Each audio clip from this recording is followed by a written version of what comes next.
Hi, this is Annie Grace, the author of This Naked Mind and the creator of Alcohol Experiment, a 30-day challenge to just sort of interrupt your patterns. You can find it for free at alcoholexperiment.com. And today I have a question from Janice. And Janice says, my question is, for a long time, I've been a horrible, nasty drinker to my husband, who's also a big drinker, and to his family. And I've gotten worse and worse with loneliness. I live in a small town. It's the town where my husband was born. We get together with my in-laws, and I would be outside the circle of conversation if I wasn't drinking.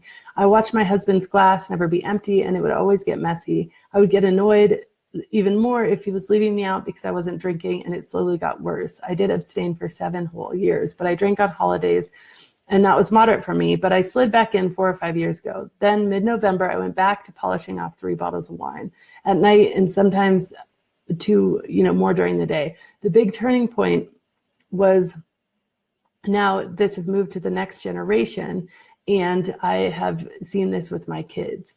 And so I really want to stop drinking, but I don't know how to combat the loneliness. I just want to overcome loneliness.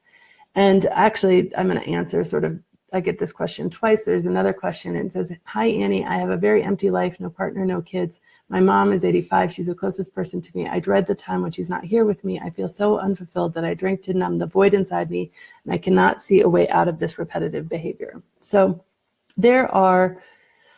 loneliness is a tough one because, loneliness means, I think so often when we feel lonely, we are looking for someone else or something else to come and pick us up or connect with us. And especially when we feel lonely, we often feel down on ourselves, or maybe that we don't deserve to have connections or companionship. So we don't necessarily have, the desire to go after them ourselves. We sometimes think that some of these things will just get fixed, and, we feel victimized by being lonely. We feel like loneliness has happened to us, and we're so alone in this, and we can't really pick ourselves out of it. But there's a few things that I think are really helpful. And one main thing that I found really helpful. So there was a period in my life when I had graduated from college with all my friends, but guess what? My job that I took was in the college town that we lived in. All of my friends moved away, 100% of them. And so I was left in this town with this job that I was really excited about. I really wanted to work for this company. It was in an advertising agency. My degree was in marketing. I was super excited. But all of my friends had left, and there I was by myself in this town, completely, totally alone. And, I didn't want to be going to college parties anymore, not only because I didn't really know any college students, but also just because I didn't really feel comfortable. My coworkers were all married with children. I was, 22 years old, and so I couldn't really relate to them. And outside, I remember leaving the office and just feeling like this crippling sense of the entire night stretching out before me, because there was really nothing for me to do. And I felt very, very lonely.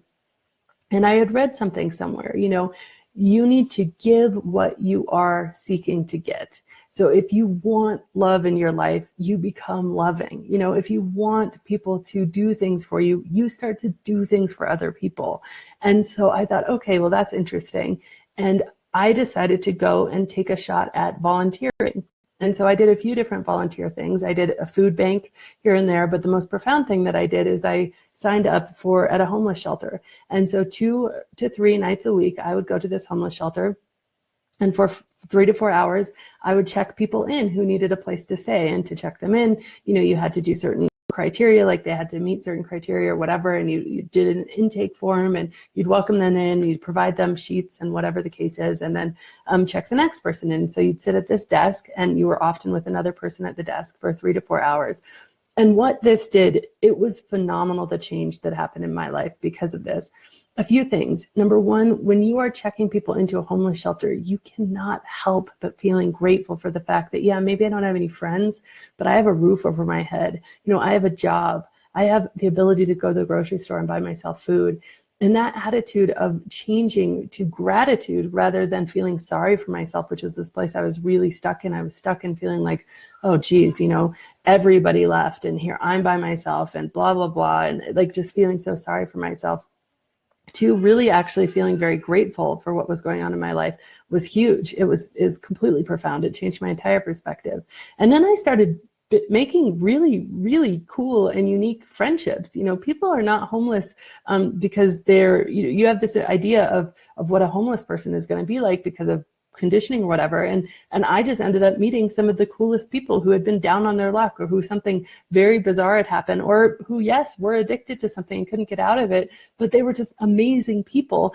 They just had, this condition of being addicted because of the fact they'd been taking these addictive substances, and they were stuck in these patterns. And so I ended up meeting some amazing people in that regard.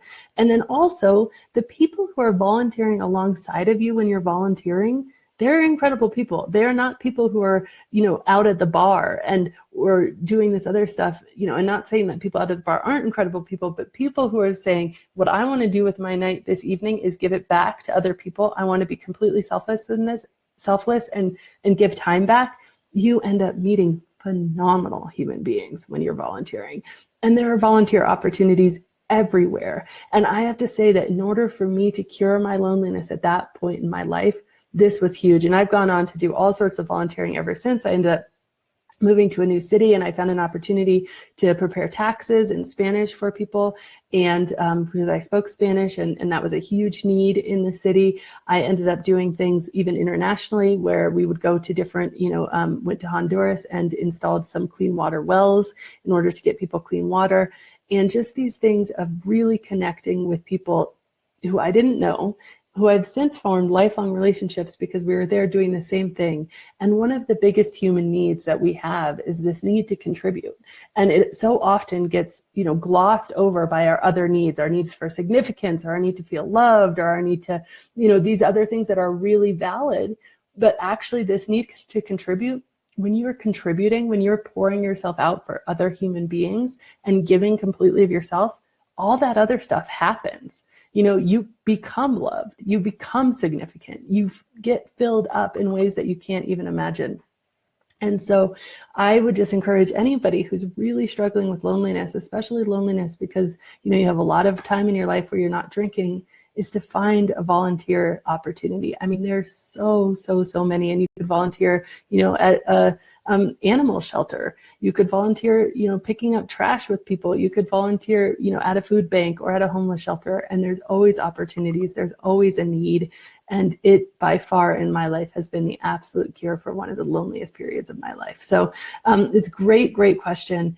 And I think that, getting out of your cycle more than anything, and connecting with people who are doing a very similar thing. You're not, when you're checking people in and giving them breathalyzers behind, the homeless shelter desk, you're not drinking. And that's a really important thing. So find something where your volunteering would be, exclusive of alcohol, and you can find a way to give back. So anyway, such an excellent question. Thank you so much.